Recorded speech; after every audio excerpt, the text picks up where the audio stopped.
지속 가능한 신앙이라는 제목으로 함께 말씀 나누길 원합니다. 우리는 현재 AI, 인공지능의 시대를 살고 있습니다. 코로나 이전인 한 4, 5년 전만 해도 인공지능이라는 단어는 우리에게 다소 생소한 단어였습니다. 그러나 코로나를 지나면서 인공지능의 시대를 전문가들의 평가에 의하면 10년 이상을 앞당겼다고 합니다. 그리고 우리 또한 그 시대를 아주 깊이 느끼며 살고 있습니다. 여러분 생활 속에서 뭔가 필요한 것이 있어서 뭔가 인터넷이나 네이버나 이런 데 검색을 하다 보면요, 여러분들이 원하는 것이 알아서 추천되는 것들을 경험하셨을 겁니다. 쿠팡이라든지 페이스북이라든지 내가 페이스북에서 어떤 내가 원하는 것들을 검색하지도 않았는데 이미 내가 원하는 쇼핑 목록들이 정리가 돼서 제한이 되는 거예요. 처음에는 많이 놀랐습니다. 근데 무의식 중에 우리가 인터넷에 어떤 검색을 하면 인공지능들은 그 검색어를 종합해서 각자에게 딱 맞는 맞춤 쇼핑 정보를 제공하게 되는 것입니다. 이 정도로 우리 일상에는 그 인공지능이 깊이 개입되어 있습니다. 우리에게 인공지능이 각인된 것은 2016년 인공지능 알파고와 이세돌의 바둑 대결이 아닌가 싶습니다. 바둑 대전에서 대부분은 이세돌의 우승을 점쳤습니다. 그러나 대국이 진행될수록 계속해서 발전해가는 이 알파고의 습득 능력과 또 정보 취합 능력을 이세돌이 감당하지 못하고 결국 4대1로 이세돌을 이 인공지능 알파고가 이기게 되고 겨우 1승을 이세돌이 거두게 됩니다. 근데 이것조차도 대단한 인간의 승리라고 그렇게 홍보하고 광고하게 되는 것을 보면 인공지능의 능력은 앞으로 무한히 발전할 것을 엿볼 수 있다고 생각되어집니다. 여러분 혹시 인공지능 왓슨에 대해서 한번 들어보셨나요? 2017년 조선일보에서는 인공지능 의사 왓슨을 소개하면서 왓슨이 바꿔놓은 의학계의 변화를 소개합니다. 그 중에 가장 제 눈길을 끌었던 것은요, 암 환자들 중에서 탁월한 의료진과 왓슨의 진단이 엇갈리게 되면 대부분의 암 환자는 왓슨을 선택한다는 거예요. 실제로 2018년자 연합뉴스에는 싱가포르의 인공지능 의사 바이오마인드가 수십 년 경력을 가진 전문의 팀 14명과 경합을 벌였어요. 그러니까 컴퓨터 한 대와 수십 년의 경력과 기술과 그런 지혜를 가진 전문의 14명 팀과 경합을 벌인 거예요. 뇌종양 진단에서 2개월 된 이 인공지능이 적중률 87%로 14명의 전문의 팀 적중률 66%보다 자그마치 21%나 앞선 적중률을 보였다는 것입니다. 바이오마인드는 2개월간 약 10만 명의 환자들을 진단하고 또 그들에게 처방을 내린 그런 데이터를 가지고 있대요. 이뿐 아니라 2018년 인공지능 변호사와 인간 변호사의 예측 대결에서는 AI가 완승을 했고요. 주식 수익률 대결에서도 인공지능 로보 어드바이저가 수익률 6%를 기록하고 인간 펀드 매니저는 마이너스 2%를 기록했대요. 그러니까 이것 또한 인공지능의 완승입니다. 중국의 인공지능은 13억의 얼굴을 약 3초 만에 인식하고요, 인공지능 작곡 프로그램, 인공지능 화가가 등장하면서 인간 이상의 기량을 보여주고 있습니다.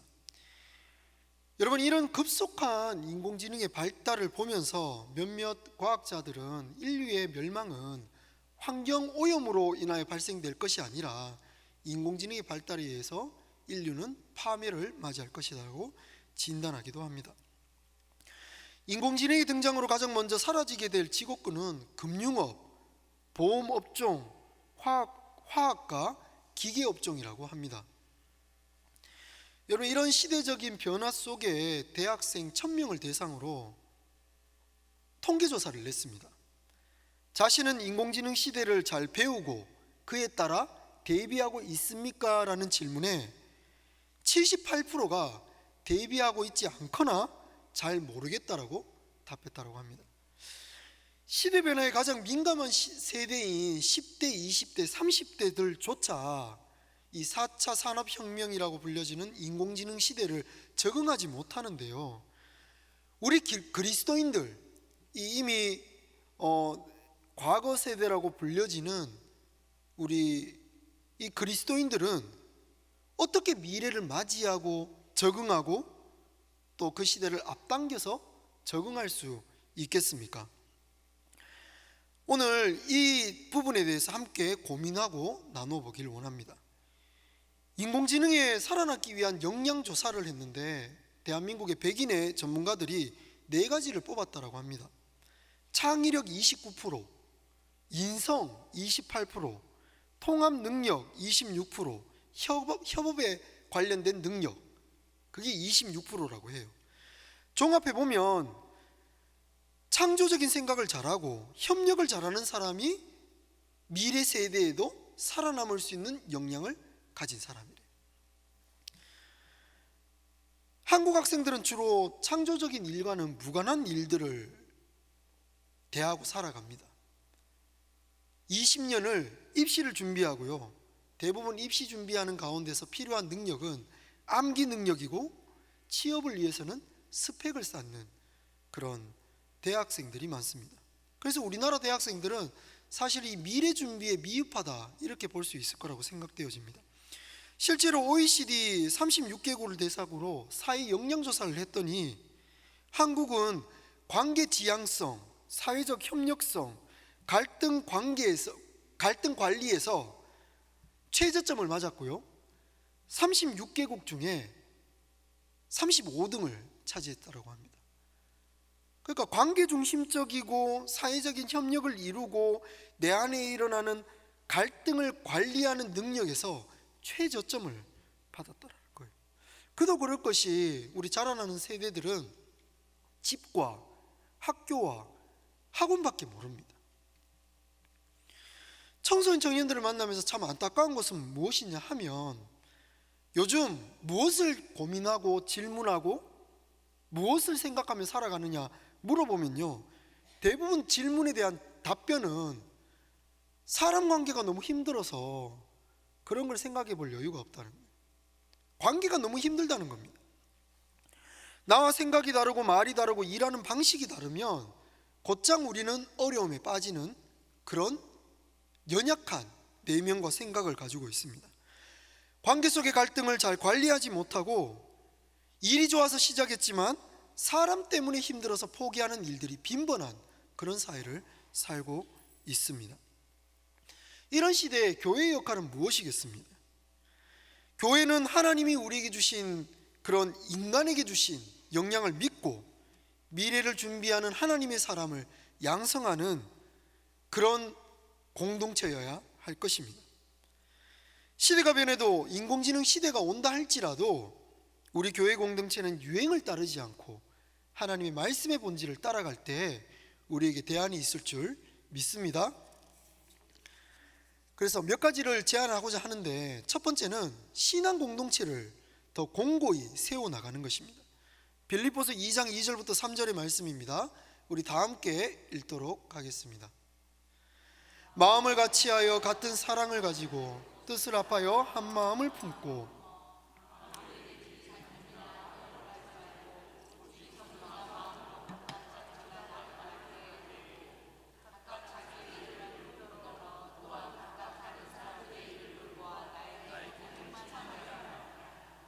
아멘.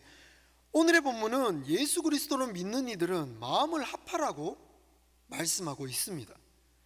우리의 목적은요, 우리의 마음을 단지 하나로 합치는 게 아닙니다. 단지 마음을 합치는 것은 공산당과 다를 바가 없습니다.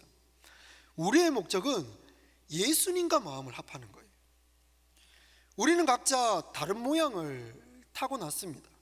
어떤 사람은 동그라미 같은 모습, 어떤 사람은 직사각형 같은 모습, 어떤 사람은 정사각형, 삼각형, 뭐 뾰족한 그런 직각삼각형 뭐 이런 모양들을 가지고 우리는 각기 다른 성품과 기호를 가지고 태어났습니다. 그런데 이렇게 다른 모습을 가진 우리를 어떻게 어떤 방식으로 마음을 합할 수 있을까요? 평생 부부가 30-40년 살아도요 마음 합히기가 쉽지 않습니다. 근데 교회에 있는 500명, 1000명, 2000명의 공동체가 하나로 마음을 모으려니 이거는 거의 불가능에 가까운 시도이고 도전이 아닐까 싶습니다. 근데 가능한 일이 하나 있다는 거예요. 모두가 우리 각자가 예수 그리스도를 바라보면 이 모든 일이 가능해진다는 거예요. 여러분, 분자와 분모가 있습니다. 2분의 1과 3분의 1은 각기 다른 숫자입니다. 같은 크기의 빵을 2조각 낸 것과 3조각 낸 것은 크기가 다를 수밖에 없습니다. 근데 이럴 때 이 모양을 어떻게 똑같게 할 수 있겠습니까? 분자를 아무리 맞춰봐야 소용없습니다. 분모를 똑같게 맞출 때 숫자는 합해지는 거예요. 2분의 1을 6분의 3으로 만들고요 3분의 1을 6분의 2로 맞추는 거예요. 그러면 6분의 5라는 덧셈이 가능해집니다. 분자를 아무리 바꿔도 숫자는 합쳐질 수 없습니다. 두 개의 분모를 같게 만들 때 연합은 가능해진다. 이런 것처럼 우리가 서로 마음이 합해지려면요 우리 이제 더 이상 싸우지 않고 하나가 되는 거야. 분자 같은 우리의 생각을 합치려고 해봐야 숫자는 합쳐질 수 없다는 거예요. 오히려 우리의 분모 대신 예수님의 마음을 동일하게 가질 때 교회를 바라보는 시선, 세상을 바라보는 시선, 서로를 바라보는 관점들이 연합될 줄 믿습니다. 예수를 믿고 닮아가기로 결단한 모임이 바로 교회입니다. 먼저 시작은요 예수를 믿기로 결단하는 것입니다. 그런 사람들이 모인 곳이 교회예요. 예수님을 믿지 않고 예수님과 마음이 합해지지 않은 사람들을 모아놓고 하나가 되려고 하니 교회가 더더욱 힘들어질 수밖에 없는 그런 현실이라고 생각되어집니다. 이럴 때는요 첫 단추 잘못 끼워진 것을 아무리 맞추려고 해봐야 소용없습니다. 이럴 때는 처음부터 다시 시작해야 합니다. 다시 시작하는 일이 무엇입니까? 우리가 믿는 바 예수 그리스도를 향한 마음을 확인하고 공고히 하는 것입니다. 교회의 정체성은요 예수 그리스도의 마음에 있습니다. 주님을 닮아갈 때 교회는 연합될 줄 믿습니다. 여러분, 이런 인공지능의 시대에 우리 교회 공동체가 과연 통할까요? 여러분, 실제로 연구를 보니까요 아빠와 격렬한 노이를 한 아이, 엄마와 깊은 정서적인 공감을 한 아이들이 뭐 사회적인 관계가 좋다 이런 걸 넘어서서요 실제로 지능이 좋대요. 그리고 뇌과학자들이 연구해 보니까요 지능이 좋은 사람들이 공감 능력이 뛰어나대요. 그러니까 스스로를 객관화할 수 있는, 돌아볼 수 있는 그런 관계적인 지능이 좋지 않은 사람들이 결국 소통이 되지 않고, 소통이 되지 않으니까 고집을 부리게 되고, 고집을 부리니까 사회에서 점점 도태되면서 지능도 떨어지게 되는 그런 악순환이 반복된다는 것입니다. 여러분, 말세가 되면 점점 사랑이 식어간다고 성경은 경고하고 있습니다. 1인 가구가 늘어나고 비혼이 늘어나고 자녀를 낳지 않는 젊은이들이 늘어납니다. 오직 개인의 행복을 추구하면서 그렇게 자신의 행복만을 추구하며 살아갑니다. 이 시대를 살아가는 젊은이들을 보면 자기 하고 싶은 것 하면서 마냥 행복할 것 같은데요, 그들을 만나 또 그들의 이야기를 들어보면요 마냥 행복하지만은 않은 것 같습니다. 왜냐, 그 이야기를 가만히 들여다보면요 그들에게 공동체가 상실되어 있습니다. 그들의 이야기를 들어주고 공감해주고 함께 아파해주고 함께 살아주는 공동체가 없다는 거예요. 여러분, 약수교회가 외롭고 소외된 이들의 이웃이자 친구이자 가정이자 공동체가 되어주면 좋겠습니다. 우리도 힘든데 우리가 누구를 돕느냐, 이렇게 질문할 수 있으나 세상 가운데 등불이 되라고 하신 예수님 말씀 붙잡고 외롭고 소외된 자들의 공동체가 되어줄 때 오히려 인공지능 시대에 교회는 하나의 대안으로 더욱 부각되고 주목될 것입니다. 두 번째, 교회는 세상을 품는 창의적인 시도를 계속해서 해나가야 합니다. 빌립보서 2장 4절입니다. 다 같이 읽도록 하겠습니다. 각각 자기 일을 돌아볼 뿐더러 또한 각각 다른 사람들의 일을 돌보아 나의 기쁨을 충만하게 하라. 교회와 세상이 다른 점은 다른 사람들을 돌보는데 기쁨을 찾는다는 거예요. 여러분, 어떤 사람들이 창의적인 사람입니까? 자신이 하는 일을 사랑하고 그 일에 기쁨을 느끼는 사람이 창의적인 사람이 될 확률이 아주 높습니다.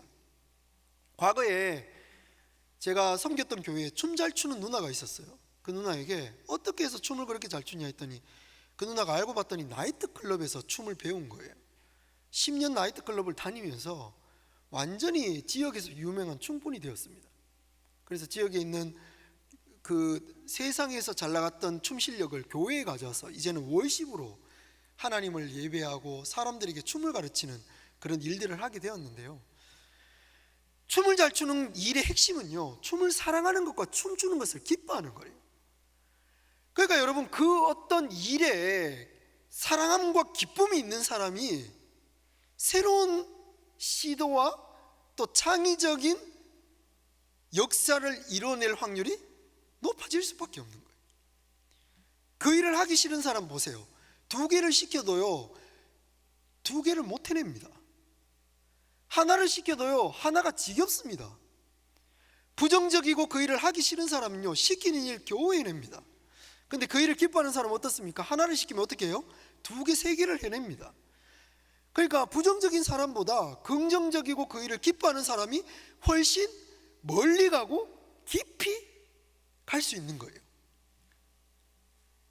창의적인 사람은 다른 사람들보다 훨씬 많이 가고 깊이 가보는 사람들이 될 수 있다는 뜻입니다.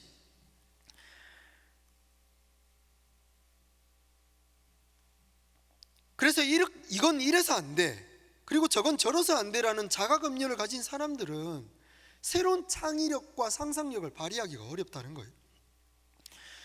무엇보다 창의력은 생각의 힘과 연관되어 있습니다. 여러분, 생각의 힘은 내 경험과 지식과 상식을 넘어서는 자극이 있을 때 가능하죠. 그래서 여러분, 대학이나 그런 학교에서 고전을 많이 읽으라고 권면합니다. 그런데 고전을 읽다 보면요, 이 도무지 무슨 뜻인지 알지 못해요. 저도 고전을 읽기를 수차례 시작했다가 포기한 적이 얼마나 많은지 모릅니다. 고전이 어려운데도 고전을 읽으라고 하는 이유가 있어요. 고전을 읽다 보면요, 이해가 되지 않는 내용을 이해하기 위해서 뇌가 작동합니다. 이해하기 어려운 문장을 계속해서 반복해서 읽으면서 어휘력이 개발돼요. 이렇게 하면서 아이들의 뇌가 기하급수적으로 발달하는 것입니다. 우리는 자꾸만 아이들에게 쉽고 이해되기 편한 이야기로 아이들을 이해시키려고 합니다. 네, 당연히 개념과 정의를 가르칠 때는 쉽고 아이들이 이해할 만한 관점으로 설명해 줘야 합니다. 근데 그 아이들의 뇌가 발달하려면요, 오히려 어려운 고전을 읽혀야 된대요. 반복해서 읽히고 계속 그것을 습득하고자 노력할 때 그 아이들의 뇌가 발달하게 된다는 것입니다. 그래서 여러분들, 뇌가 발달하고 창의력을 키우는 데에는요, 책을 많이 읽고 깊이 읽고 반복해서 읽고 쓰고 입으로 말하는 방법밖에 없다는 거예요. 2023년 10월 20일자 영남일보에 지금 세대의 문해력에 대해서 기사가 쓰여졌습니다. 문해력이 뭐냐 하면 문장을 읽고 쓰는 그리고 이해하는 능력을 문해력이라고 말합니다. 그런데 여러분들, 10대와 30대까지의 문해력이 심각할 정도로 낮다는 통계가 나왔습니다. 실제로 진학사 캐치의 Z 문해력 설문조사 결과에 따르면 응답자의 70%가 평소 지식 습득을 어떻게 하냐는 질문에 유튜브를 통해서 습득한대요. 책을 통해서 지식을 습득한다라고 말하는 사람은 단 3%에 불과했습니다. 그렇다 보니 다음 세대들은 긴 글 읽기를 꺼려하고 어휘나 문장의 맥락을 이해하는 능력이 현저히 낮대요. 문해력이 기본이 되는 것은 언어적인 능력입니다.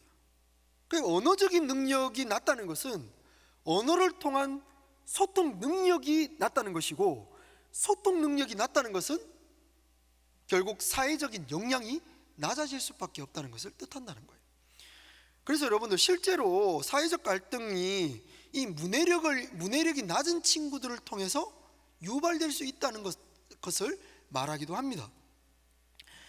OECD 조사에 의하면요, 문해력이 높은 집단이 낮은 집단보다 연봉, 취업률, 건강이 약 2배 이상 높다는 결과도 나왔다는 거예요. 그러니까 결국 언어 능력이 높은 사람이 결국 사회적인 역량도, 지능도, 관계적인 소통 능력도 높아질 수 있다는 것입니다. 글을 많이 읽고 쓰고 그리고 그것을 말할 때 내 생각을 정리할 수 있을 뿐만 아니라 정리된 생각을 조리 있게 말할 수 있습니다. 자기를 명확하게 표현하는 사람은 어딜 가도 제목을 할 수 있는 법이죠. 교회가 다음 세대에게 줄 수 있는 대안이 바로 이것이라고 생각합니다. 여러분, 세상에 있는 수많은 고전 중에 성경만큼 유명하고 수많은 사람을 감동시킨 고전이 있습니까? 그리고 여러분, 성경만큼 어려운 고전이 있습니까? 이 성경을 이해하고자 노력할 때 우리 안에 있는 창의력과 상상력은 하나님 앞에서, 사람들 앞에서 기하급수적으로 성장할 줄 믿습니다. 그리고 이것을 쉽게 전해주는 것도 중요하지만 그들 스스로 하나님을 찾아갈 수 있도록 성경을 읽는 법을 가르치고 다양한 컨텐츠를 개발해서 아이들에게 접목시켜 줘야 할 것입니다. 창의력은 언제 생깁니까? 어떤 일에 대해서 믿음과 신뢰를 가질 때 창의력이 생깁니다. 그 일에 믿음을 가진 사람은 한 우물을 팔 때 깊이 팔 수 있고요, 남들이 할 수 없는 상상력을 발휘해서 팔 수 있습니다. 멀리 가본 사람은 더 넓은 지경과 상황을 파악할 수 있는 그런 관점을 가지게 되는 것입니다. 근데 여러분들, 그리스도인들보다 믿음이 큰 사람이 있습니까?